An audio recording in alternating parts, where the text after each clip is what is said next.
And the public was behind a government program of retrenchment. There was no question. People knew, nobody could complain in the early 80s that the Thatcher government was doing something unexpected, or that they hadn't clearly understood what was going to happen when they voted for her party in 1979. And so to that extent, David Cameron has very wisely and correctly set out in advance that there are going to be spending cuts, and he's suffered a certain opinion poll hit in consequence. But it's the right thing to do because he then has a mandate for change, and because the majority, although a few people have flaked off at the edge, the majority still understand that this has to happen. You know, in government, as in your private life, you can't, if you're spending too much and you're in negative equity and you've got 5 credit cards and you can't pay the bills off and all the rest of it, the solution is not to try and spend more, which is what Gordon Brown is doing. The solution is to reduce your outgoings. Yeah, I think there is political will to do that, and I also think he has grasped that there will need to be a structural or constitutional series of changes to make that happen.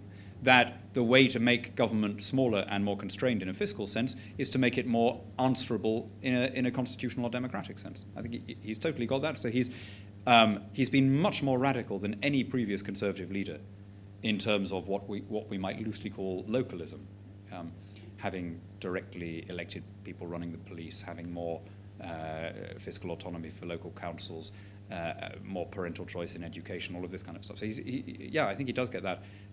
Where he and I would disagree is narrowly on this question of how far you can do any of that, as long as 4 out of every 5 laws are being passed in Brussels.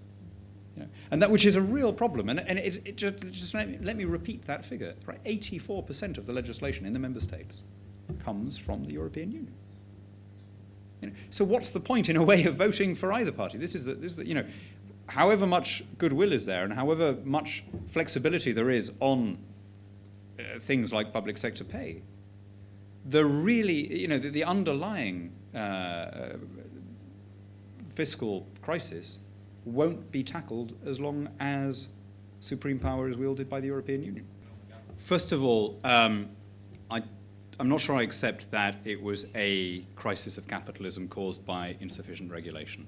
I think governments played a big role in the financial crisis.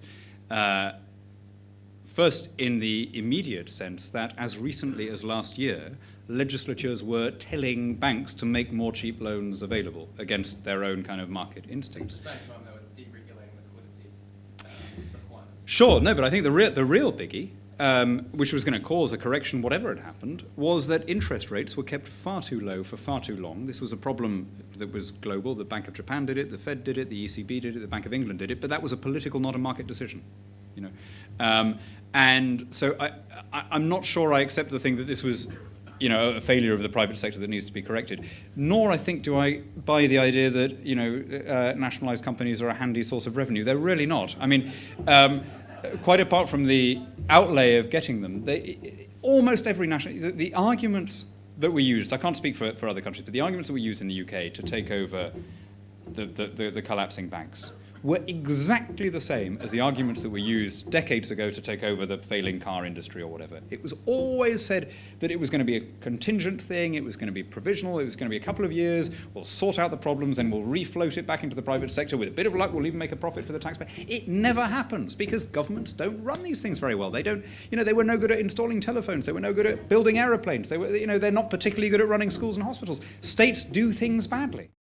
I mean, everything that you see that's produced by the private sector is the most amazing miracle. You know, there's the bottle of mineral water here. Think of all the different sections of labour that went into it, you know, to get the water out of the ground, to make the plastic, to make the label, to make the top. You know, what committee, what government bureaucracy, staffed even with the best and wisest and most disinterested public servants you can imagine, could possibly have come up with something like that through decree? It just doesn't happen.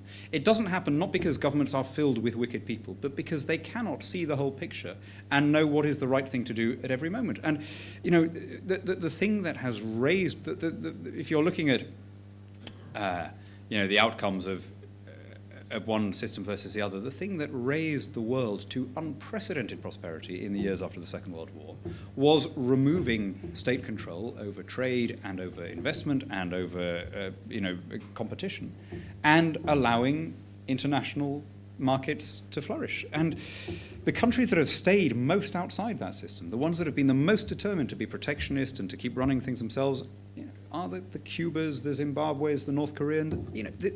I'm afraid the results speak for themselves pretty clearly. As I say, it's the first time that I can remember that a European issue has had an identifiable impact on opinion polls.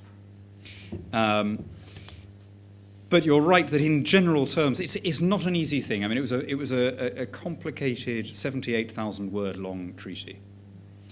It's very difficult to make that sexy to the uninterested reader. And so European coverage tends to be in broad tabloid brush strokes. Mind you, that's better than not having it, which is what a lot of the continental, or having it only as an uncritically supportive thing, which is what a lot of continental media do, because they're so deferential. But on the defense thing, yeah, I mean, we have a European army to all intents and purposes. It's just not called that. There are uniformed EU troops who have been active in Macedonia and in the Congo and in Bosnia, answerable not to any national capital or to NATO or to any combination of national capitals, but to the politico-military structures of the European Union. So if you don't call that a European army, what is? I mean, that is the deployment of armed uniformed force by a separate political structure strikes me as what you would normally define as the armed forces of a nation state. It's a classic British thing. These things come along, and then years afterwards, when people realise what's been done, we complain, and we're told, oh, it's too late now. You didn't object at the time. On world poverty and what should the European Union be doing about it? I mean, yes, the European Union does have a substantial aid budget. I don't think it compares very well with the national aid budgets. But the single biggest thing that the European Union could do, which would cost it absolutely nothing, would, on the contrary, hugely benefit its own consumers and its own taxpayers, is to abolish the common agricultural policy. The common agricultural policy is the most immoral, wasteful, corrupt, expensive, bureaucratic system of farm support ever designed. And not only does it cause a great deal of preventable poverty in the third world, it does so at considerable cost in Europe. It pushes up food prices, it pushes up inflation as a result of the higher food prices. You are forced to pay first as a taxpayer to subsidize the production of food for which there isn't a market, then you pay again to store it, then you pay again to destroy it sometimes, and then you have to pay all over again as a consumer to prop up the artificially high price for it. You could not, if I sat down and tried to come up with the most diabolical system of farm support that I could, I'm not sure I'd have been able to come up with anything as monstrous as the common agricultural policy. And I think all of the talk you hear about the European Union's responsibility in the world runs up against the reality of what they're doing. No amount of aid that they've given undoes the damage done by simultaneously closing their markets to what are often the only exportable products from these countries, and then at the same time dumping their own surpluses on them, which puts the local producers out of business.